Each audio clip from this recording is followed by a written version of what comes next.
কৃষক দল ও সামনে আমার উপবিষ্ট সকল নেতৃবৃন্দকে জানাই আমার নাগেশ্বরী পৌরসভা সরকারের পক্ষ থেকে আসসালামু আলাইকুম। আপনারা সকলে কেমন আছেন? মনে হয় ভালো লাগে, কারণ আমাদের চোখের সামনে এখনো ফেসিক ঘুরে বেড়ায়। এত রক্ত, এত জীবন চলে গেল, তারপরে ফেসিক দেখা যাবে না, কারাগারে গেল না। এটা আমাদের দুঃখজনক ব্যাপার।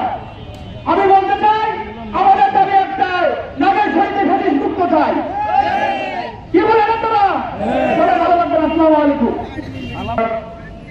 প্রত্যয়ী বাংলাদেশ জাতীয় দল ও সকল সামাজিক সংগঠনে আজকের আয়োজনের সম্মানিত সভাপতি বাংলাদেশ জাতীয় দল নাগেশ্বরী উপজেলা শাখা সম্মানিত আহ্বায়ক জনাব গোলাম রাজা, আরো উপস্থিত আছেন সদস্য জিজ্ঞাসা আব্দুল হক, সিনিয়র যুগ্ম আহ্বায়ক ওমর ফারুক সহ ছাত্র দল যুবদল গোলাম সরকারি জামানের নেতৃবৃন্দ এবং মঞ্চের সামনে উপস্থিত সরকারি ইউনিয়ন থেকে আগত সকল নেতৃবৃন্দকে বাংলাদেশ জাতীয় যুবদল জানাই সম্মানিত সালাম। আসসালামু আলাইকুম।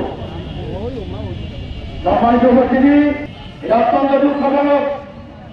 বাংলাদেশ জাতীয় যুবদলের পক্ষ থেকে আমি বলতে চাই, নাগেশ্বরীতে কেউ ফ্যাসিস্টের পুনর্বাসনে শেখ হাসিনা বাংলাদেশ থেকে পালিয়ে গেলেও শেখ হাসিনার দোষরা এখনো পরিকল্পনায় আছে। আমাদেরকে আগামীতে বেগম খালেদা জিয়া এবং তারেক রহমান নাগেশ্বরী উপজেলার আয়োজিত জুলাই আগস্ট হিন্দু চেতনা আজকের এই বিজয় র্যালি ও ভারত বিপ্লবের সম্মানিত আহ্বায়ক আমাদের মধ্যে উপস্থিত আছেন।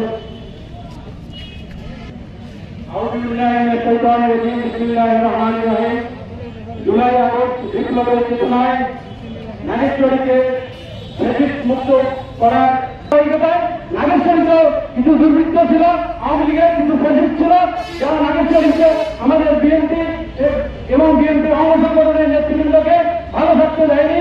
সেজন্য আমি দৃঢ় প্রতিজ্ঞাবদ্ধ আজকের এই সমাবেশ থেকে যে নাগেশ্বরীতে অফিস আদালতে বিভিন্ন জায়গায় যেখানে হোক আমাদের এই আওয়ামী লীগের শোষণ রয়েছে, ফ্যাসিস্ট রয়েছে।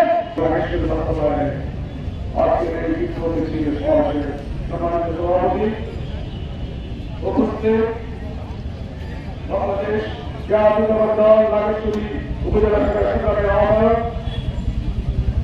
জেলা গোলাম রাজা, উপস্থিত পৌর বিএনপির আহ্বায়ক জেলা আবুল কাশেম সরকার সহ আজকের আমাদের বসে আছে। এই বাংলাদেশের মানুষের রক্ত চুষে দিয়েছে, তাদেরকে এখন শাস্তি